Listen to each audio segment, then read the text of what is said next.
This is the IELTS listening test.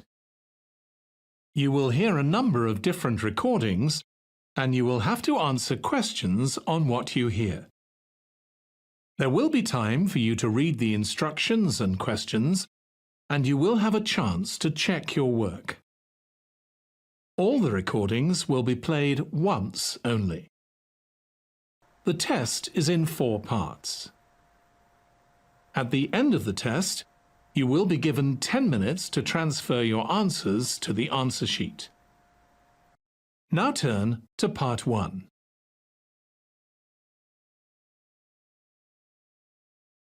Part 1.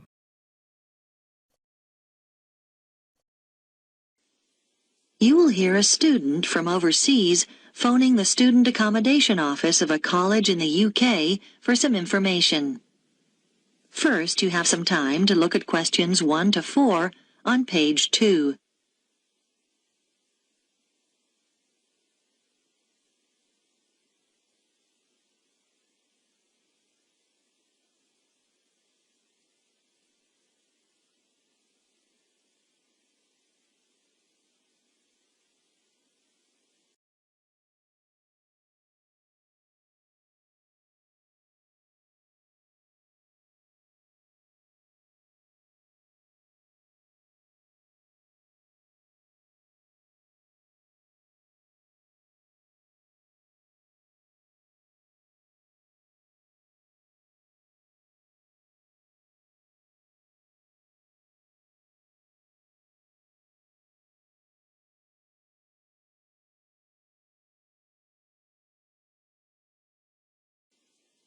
Now we shall begin. You should answer the questions as you listen, because you will not hear the recording a second time. Listen carefully and answer questions 1 to 4. College Accommodation Bureau, Darren speaking. How may I help you? Oh, good morning. I'm starting at the college in September and I need to find some accommodation.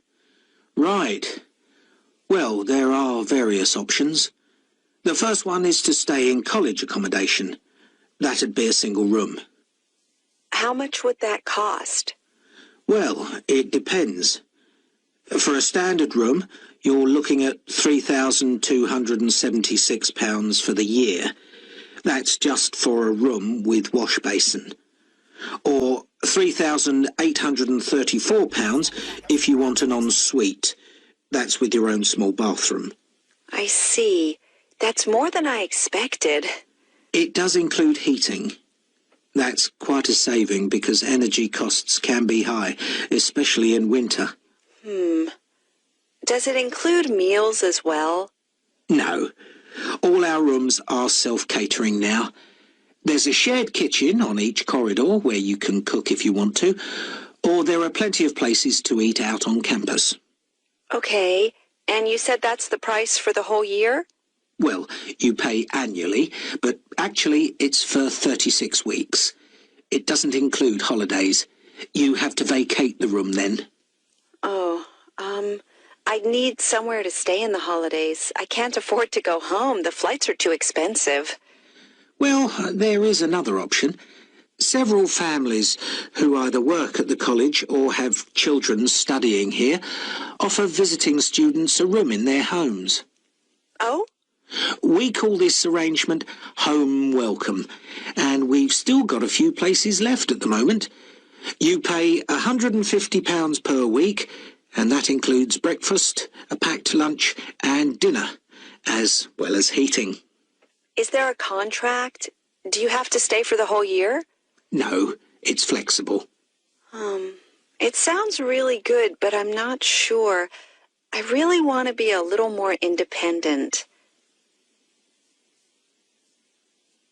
Before you hear the rest of the conversation, you have some time to look at questions 5 to 10 on page 2.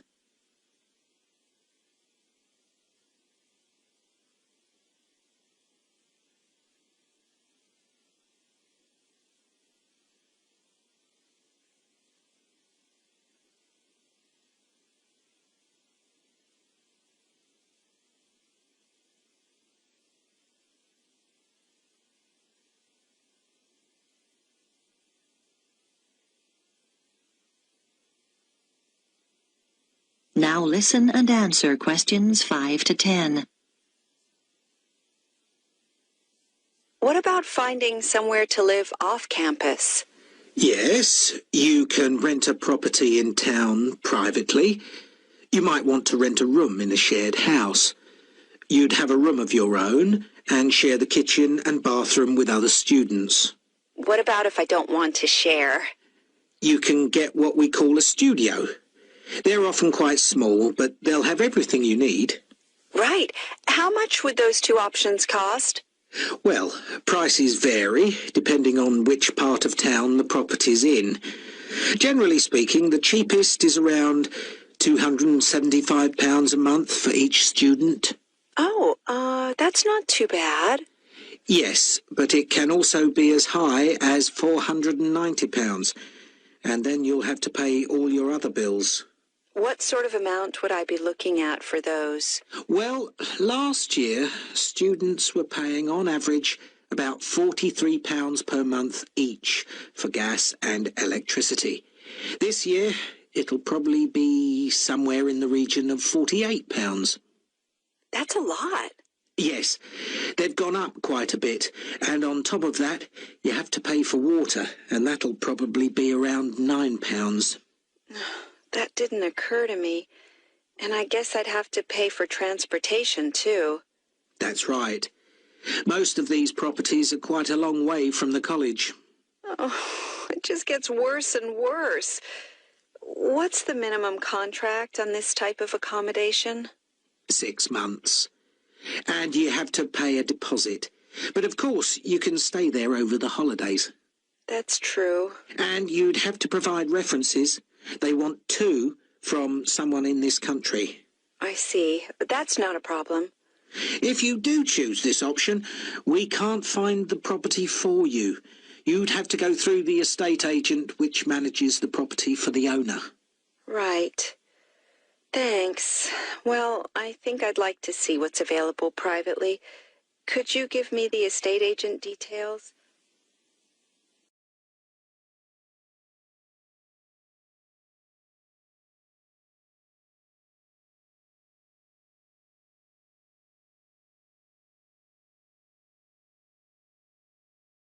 That is the end of part 1. You now have 1 minute to check your answers to part 1.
Part 2.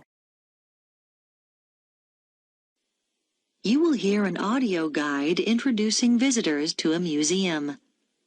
First, you have some time to look at questions 11 to 15 on page 3.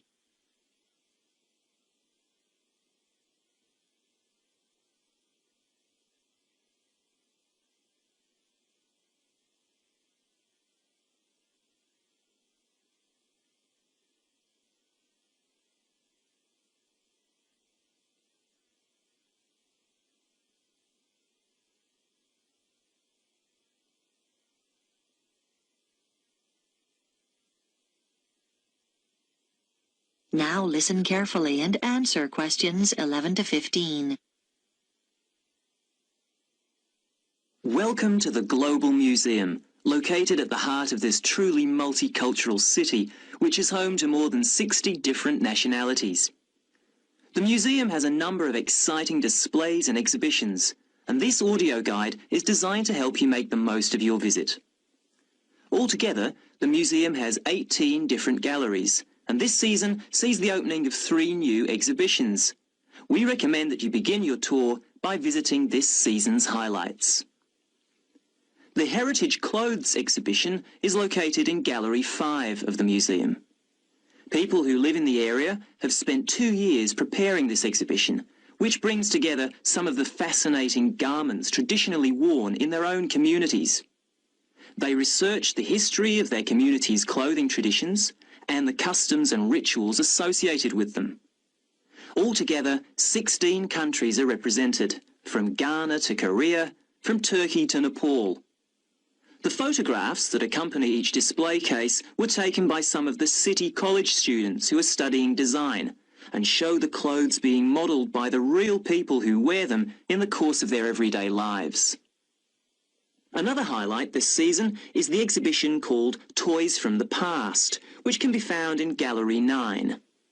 This exhibition, which will appeal to people of all ages, is on tour throughout the country and will be here for 10 weeks only. The exhibits include dolls made over 100 years ago with beautiful porcelain faces and, in some cases, real hair. The collection covers the favourite toys such as wooden train sets from many different generations and provides plenty of interest for children and adults. The gigantic board games, which are laid out on the gallery floor, are one of the most popular activities in the exhibition and should not be missed. This exhibition concludes with a special display of miniature toys. These small objects are on loan from countries all over the world and in some cases measure no more than a few centimetres. There's a tiny car made from matchsticks, a toy aeroplane complete with pilot and passengers made out of seashells, and some exquisite little buildings no higher than 4 centimetres. Before you hear the rest of the talk, you have some time to look at questions 16 to 20 on pages 3 and 4.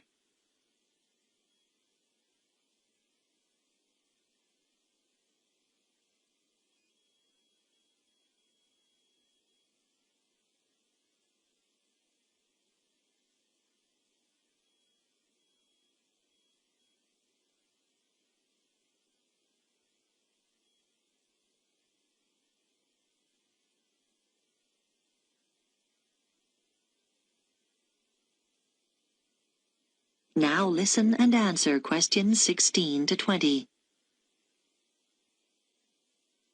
The final gallery highlight of the season is the Biscuit Gallery at number 15. Many years ago, this city was famous for its biscuits, although today the factory no longer exists.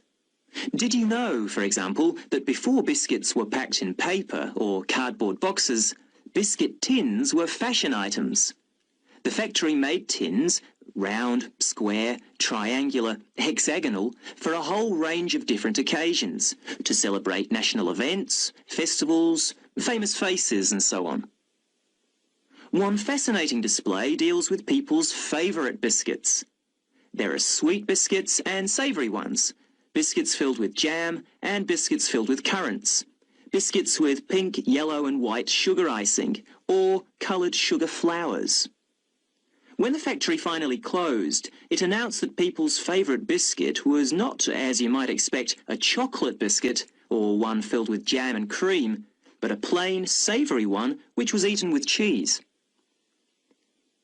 When you get to the end of the exhibition, there's an entertaining hands-on activity to fill your own biscuit tin. All the biscuits ever produced by the company are piled up on a table along with various tins. The biscuits are made out of thin pieces of wood, but the weight, colours and shapes replicate the original biscuits. Your job is to fill a tin with biscuits so that when the lid is taken off, they sit there as neatly as they did when the job was done by machine. It's not as easy as it looks. If you would like to buy a memento of your visit, there is a museum gift shop selling postcards, souvenirs and handmade pottery next to the information desk on the ground floor. And finally, if you don't want to carry your coats and bags around with you during your visit, please make use of the free lockers provided by the museum. Enjoy your visit.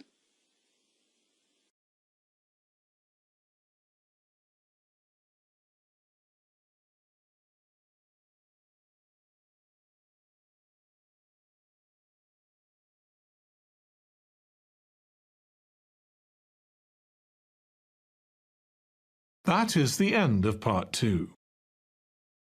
You now have 30 seconds to check your answers to Part 2.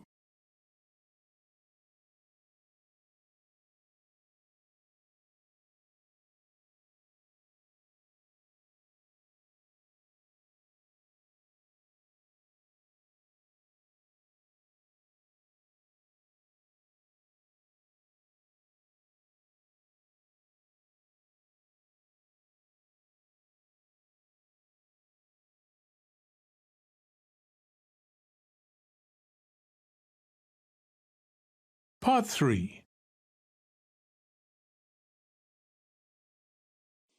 You will hear a discussion between a student called Helen and her tutor about an assignment that Helen is working on. First, you have some time to look at questions 21 to 24 on page 5.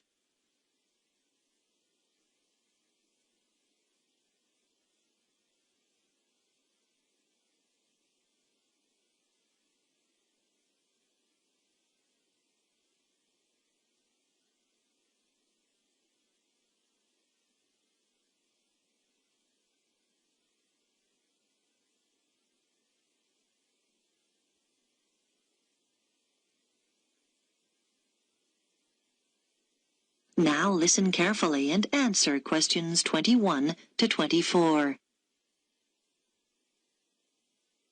Come in, Helen. How can I help you? Well, I'm doing research for the anthropology assignment, and I was hoping to check a few details. Sure. You chose the topic of Pacific Island tapa cloth, didn't you? What have you found out so far? Well, I was going to introduce my assignment by saying that the tapa cloth is a fabric made from bark, just the outer layer of the trees. It's particularly common in the Pacific Islands, but not exclusive to them. In fact, many other peoples around the world have made high-quality cloth from bark. But what sets Pacific tapa apart is the incredible variety of roles it's played in this region. Yes, nice introduction. Though I think you could be more specific regarding dates. Okay, so what about the raw materials used? Well, tapa cloth is made from several species of tree. In the Pacific, the paper mulberry tree is most common, but it doesn't thrive in all conditions. In fact, it wasn't originally found in the islands, but was carried in their canoes by the first migrants. Tapa is also made from the breadfruit tree, which is convenient because its fruit is a staple food. The paper mulberry tree is only grown for tapa making, though. Yes, that's good. Now, what about the Maori people here in New Zealand? But the Māori don't make tapa now. That's right, and you need to account for it. We know that when Maori migrated here from the other Pacific Islands, they were prepared to make tapa because they brought the paper mulberry tree with them. The thing was, after they'd been in New Zealand a bit, they found the flax plant, which is superior to tapa because it makes a stronger fabric.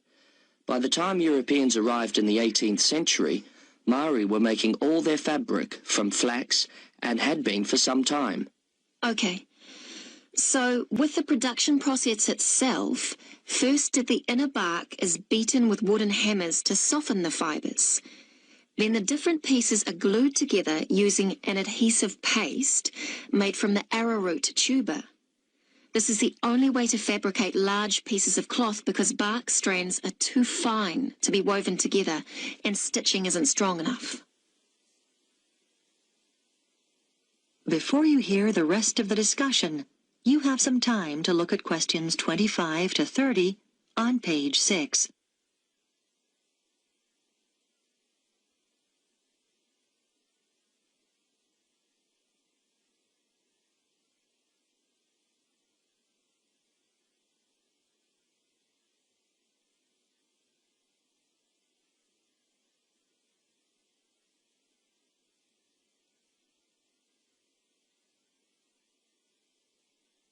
Based on Krakos with Rob's website. Now listen and answer questions 25 to 30. So now you need details about different countries. Where would you start? I think Samoa is the obvious place. It's famous for its very fine cloth called siapo, which is hand-painted with representations of the ancestors. Still today, at the most profound events in life, such as births, funerals, weddings, and the investiture of chiefs, Samoans wear siapo robes to add significance and meaning to the ceremony. Okay, then I could talk about Tonga. It seems to me that the great innovation in Tonga has been developing a simple, coarse cloth which is quick and easy to make. This is suitable for all sorts of everyday functions around the house, like bed covers, mosquito nets and curtains. Good point. Now, what about Cook Islands, Tapa? Well, the soil there is poor quality, so the breadfruit tree is often used. One type of thick cloth called tikoru was wrapped around the poles and used to mark the entrances to places of worship, so it was highly regarded in local culture. You might mention Fiji as well, which is interesting because tapa was actually used as a currency there. Fijians used to sail between the islands and exchange tapa for other commodities like canoes or pigs. I know that in Tahiti the tapa cloth is different because the patterns are in colour, which is considered more valuable than the usual brown patterns. You're right about the Tahitians using coloured pigments, but they aren't more valuable. The colours are only a decoration. People enjoy wearing bright robes, especially for dancing and competitive games, and do it just for fun. Oh, I'll make a note of that. Well, the last place I was going to mention was Tikopia. Even today it's commonplace to see people wearing clothes made of tapa cloth. In many of the other islands, the tapa only comes out on special occasions. But here you see people working in the gardens wearing tapa. Sounds promising, Helen. I'll look forward to reading your assignment.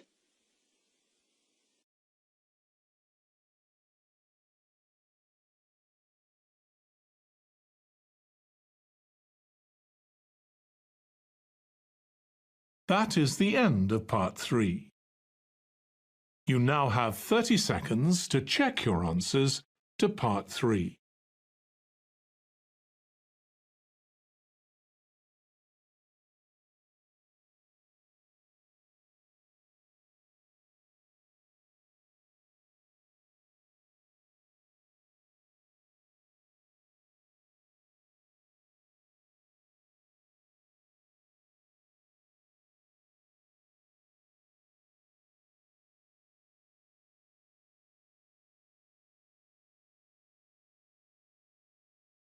Part 4.